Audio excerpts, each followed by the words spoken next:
اپنی ساری دولت جو ہے وزیر اعظم لیاقت علی خان بھی اس ملک کو دے گئے تھے، مملکت خداداد پاکستان کے حوالے کر گئے تھے اپنی ساری پراپرٹی.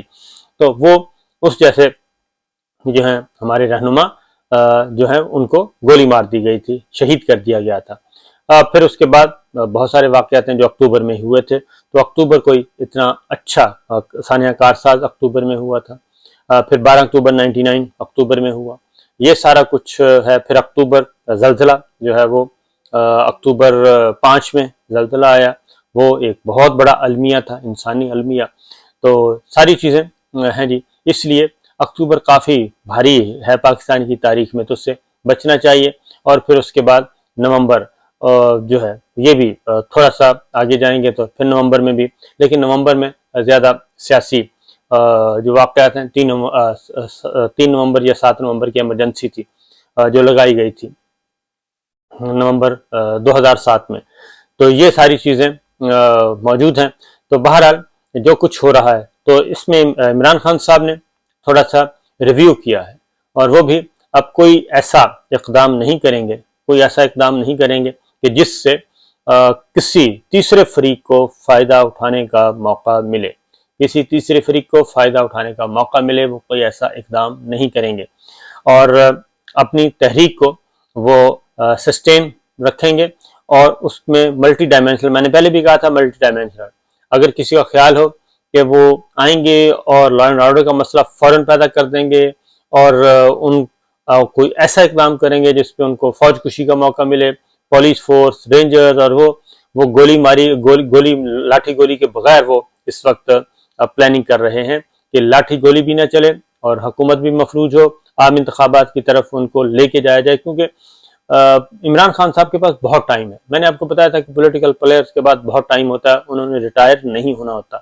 ان کے لیے 2-4 سال کوئی معنی نہیں رکھتے. 2-4 سال آنکھ وہ کہتے ہیں پلک جھپکنے میں گزر جاتے ہیں.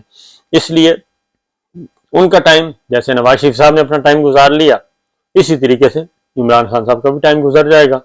اور اس وقت پوری دنیا اس کو تسلیم کرتی ہے کہ عمران خان واحد لیڈر ہیں جو کلین سویپ کر سکتے ہیں. اور سروے بھی آ رہے ہیں، اس میں بھی یہی بات طے ہے کہ سروے میں بھی عمران خان کو لوگ پسند کر رہے ہیں. 2/3 میجورٹی الیکشن چاہ رہی ہے، انتخابات چاہ رہی ہے. اور جیسے جیسے یہ ٹائم گزرے گا اس میں فائدہ جو ہے وہ پاکستان تحریک انصاف کا ہونا ہے. اور باری لینی تھی مسلم لیگ نواز نے، وہ لے لی. اور انہوں نے اپنے مقدمات ختم کروانے تھے، کروا لیے، اور کچھ رہتے ہیں وہ بھی ہو جائیں گے. یہ سب کچھ ہو رہا ہے. ان کو NRO مل رہا ہے، بلینز آف روپیز کے NROs ہو چکے ہیں، مقدمات ختم ہو رہے ہیں اور مقدمات واپس ہو رہے ہیں، سب کچھ ہو رہا ہے. لیکن جو نقصان ہو رہا ہے وہ پاکستان کو ہو رہا ہے، پاکستان کی عوام کو ہو رہا ہے. اور اگر کوئی بھلائی کا کام نہیں ہوا تو وہ پاکستان کو نہیں ہوا. اب آتے ہیں جی تماشا. جو تماشا بنا ہے پاکستان کا، وہ تماشا یہ بنا ہے کہ جو وزیر اعظم ہاؤس، وزیر اعظم آفس، وزیر اعظم کی سیکیور ٹیلی فون لائنز، ان کی جو جاسوسی کی گئی ہے، ان کی جو ریکارڈنگ ہوئی ہے، اور وہ ریکارڈنگ باہر نکل گئی، وہ ہیکرز کے پاس چلی گئی، وہ اس وقت مارکیٹ میں دستیاب ہے. یہ کسی بھی ملک کے لیے دنیا بھر میں اس سے بڑی سیکورٹی بریچ ہو نہیں سکتی. اس سے بڑا کوئی سبکی کا کام اور بے عزتی کا کام ہو نہیں سکتا کہ کوئی بھی ملک اور اس ملک کے ادارے جو ذمہ دار ادارے ہیں وہ اپنے وزیر اعظم کو چھوڑ دیں. وہ وزیر اعظم کون ہے؟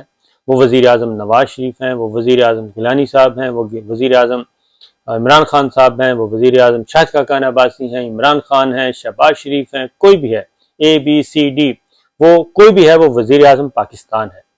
اور وزیر اعظم پاکستان کی سیکورٹی کی رسپانسبلٹی ہمارے اداروں کے پاس ہوتی ہے. ان کو سیکیور کیسے کرنا ہے، ان کی جان کو، ان کی آبرو کو، ان کی کمیونیکیشن کو وہ سیکیور کیسے کرنا ہے پاکستان کے. کیونکہ وزیر اعظم پاکستان ہیں وہ، اور وہ امور مملکت چلا رہے ہوتے ہیں، اور امور مملکت میں بہت سارے راز ہوتے ہیں، بہت ساری ڈسکشنز ہوتی ہیں. اور یہ جو ہمیں نظر آتی ہیں، کابینہ کا اجلاس ہوتا ہے، میں آپ کو بتاؤں، کابینہ کا اجلاس ہوتا ہے، گھنٹوں جاری رہتا ہے. قومی سلامتی کمیٹی کا اجلاس ہوتا ہے، گھنٹوں جاری رہتا ہے. جو چیز باہر آتی ہے وہ صرف 12, 14, 20 لائنوں کی ہوتی ہے. وہ بریف کیا جاتا ہے کہ یہ ہے جی، اور جو باتیں بتانے والی ہوتی ہیں وہ 5% بھی نہیں ہوتی جو باہر آ کے بتائی جاتی ہیں، باقی ساری چیزیں وہ قومی راز ہوتے ہیں۔ اسی لیے اوتھ لیا جاتا ہے وزیر اعظم سے بھی، وزراء سے بھی، اور اسی طریقے سے باقی آئینی عہدیداروں سے بھی، لیکن اس کو پامال کیا گیا۔ وزیر اعظم آفس، وزیر اعظم ہاؤس، اس کی سیکیور لائنز وہ پامال ہوئیں، اور اس طریقے سے کہ مارکیٹ میں ان کی گفتگو دستیاب ہے۔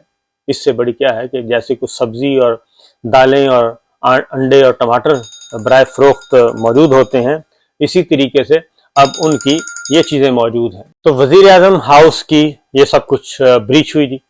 سوال یہ پیدا ہوتا ہے کہ اگر وزیر اعظم جو ہے پاکستان کے، ان کا گھر محفوظ نہیں، ان کا دفتر محفوظ نہیں، ان کی ٹیلی فون کالز محفوظ نہیں، ان کی گفتگو محفوظ نہیں، یہ سارا کچھ اگر محفوظ نہیں ہے تو پھر اور محفوظ کون ہے؟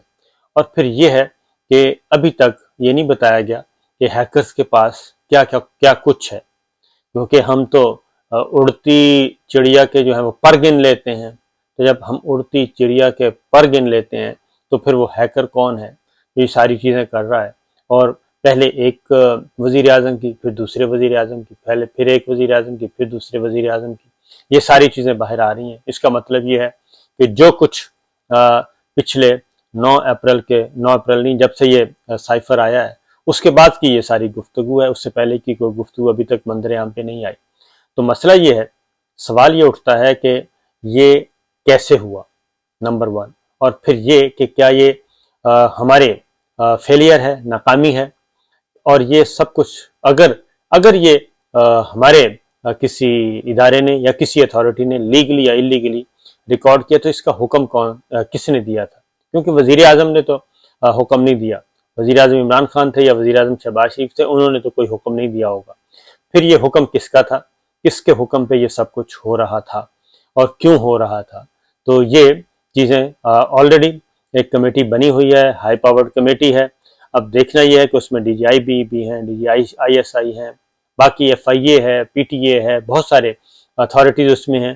تو اس کی انکوائری مکمل ہونی چاہیے، کیونکہ یہ مذاق ہے، اور میں پہلے بھی بتا چکا ہوں کہ اس وقت یہ ایک ایسا تماشا ہے کہ پوری دنیا ہنس رہی ہے ہم پہ کہ جناب جو لوگ، جو ملک ایک اپنے وزیر اعظم ہاؤس کو، اپنے وزیر اعظم آفس کو، اس کی سیکیور ٹیلی فون لائنز کو وہ ڈیٹا ہی محفوظ نہیں کر سکتا، وہ گفتگو اگر وہاں پہ وہی محفوظ نہیں ہے تو پھر اور کون محفوظ ہوگا؟ تو اگر ہم قومی سلامتی کمیٹی کے اجلاس بھی وہیں ہوئے ہیں، ان کا کیا بنا ہوگا؟ اس کے بعد اور بہت سے چیزیں ہیں، ہمارا جو ہم ریجن میں ہیں اس میں چائنا کے ساتھ ہمارے تعلقات ہیں، ملکوں کے ساتھ تعلقات کیسے رکھنے ہیں، توازن کے ساتھ کیسے رکھنے ہیں، یہ ساری چیزیں وہاں پہ ڈسکس ہوتی ہیں۔ تو اس ساری چیزوں کا مطلب کیا لیا جائے؟ تو یہ ایک بہت ہی خطرناک ہے۔ ایک بات جو اتفاق ہو چکا ہے پولیٹیکل پلیئرز میں، وہ یہی ہے کہ یہ سلسلہ اب بند ہونا چاہیے، اور اس پہ کسی قسم کا کوئی کمپرومائز نہیں ہونا چاہیے، کوئی اپوزیشن نہیں ہونی چاہیے۔ یہ تمام سیاسی جماعتوں میں، سیاسی قیادتوں میں اتفاق اور اتحاد ہو چکا ہے کہ اس معاملے کو آگے بڑھایا جائے، اور یہ چیپٹر جو ہے وہ کلوز کیا جائے کہ وزیر اعظم جو ہے اس کی حیثیت ایک کلرک سے بھی بدتر ہو چکی ہے۔ تو یہ ہے جی چیزیں، تو دیکھتے ہیں کیا ہوتا ہے۔ اجازت دیجیے، اللہ حافظ۔